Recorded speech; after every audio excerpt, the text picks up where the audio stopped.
السلام عليكم متتبعين قناة منوعات جيمس الشاملة. اليوم في وصفة جديدة لهذا البرد.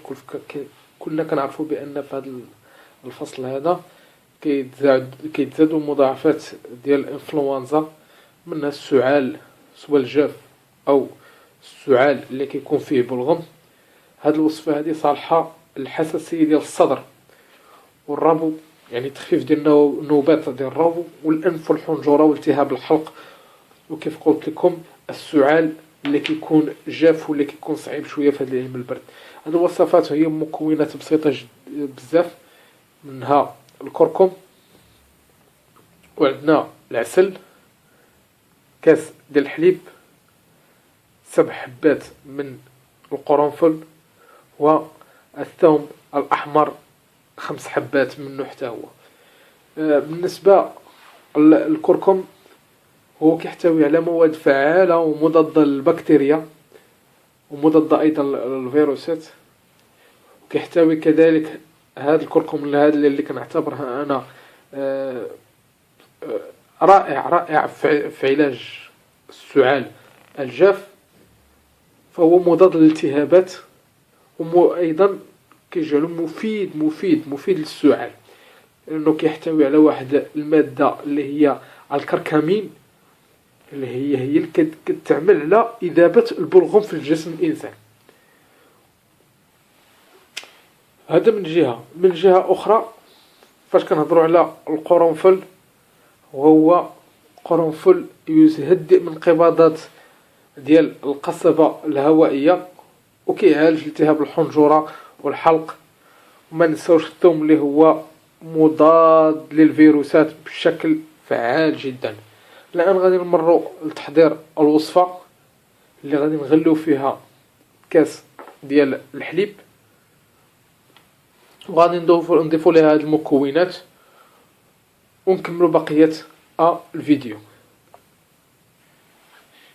اذا بعد ما درنا الحليب يغلى فوق النار، غادي نضيفو هذوك 7 حبات ديال القرنفل. دائما النار كتكون قليلة هذا باش يطيبوا على خاطرهم ويندمجوا المكونات كذلك. الآن غادي نضيفو 5 حبات ديال الثوم، دائما مع التحريك باش المكونات كاملة تندمج وتطلق هذوك المركبات اللي فيها.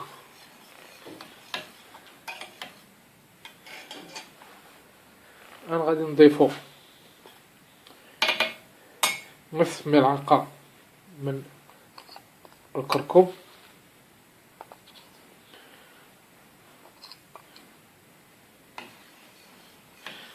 صراحة هاد وصفة الكركم وصفة رائعة وفعالة، إن شاء الله في ظرف يومين كتبان النتيجة. دائما مع التحريك.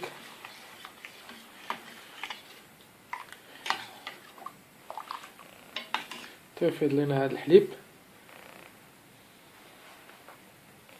قلنا هاد الوصفة راه مجربة وإن شاء الله كتجيب الشفاء من الأعراض ديال السعال الجاف.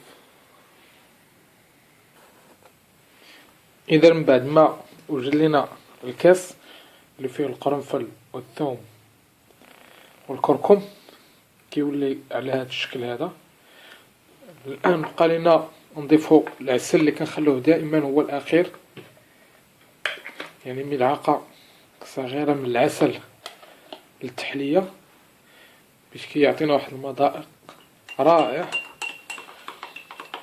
بالنسبة لهاد الوصفة هادي تخاد للدراري الصغار والدراري الكبار، بالنسبة للناس الكبار وصفة رائعة، تخاد في الصباح وفي العشية ماشي مشكل، بيومين ان شاء الله كيجيب الله الشفاء.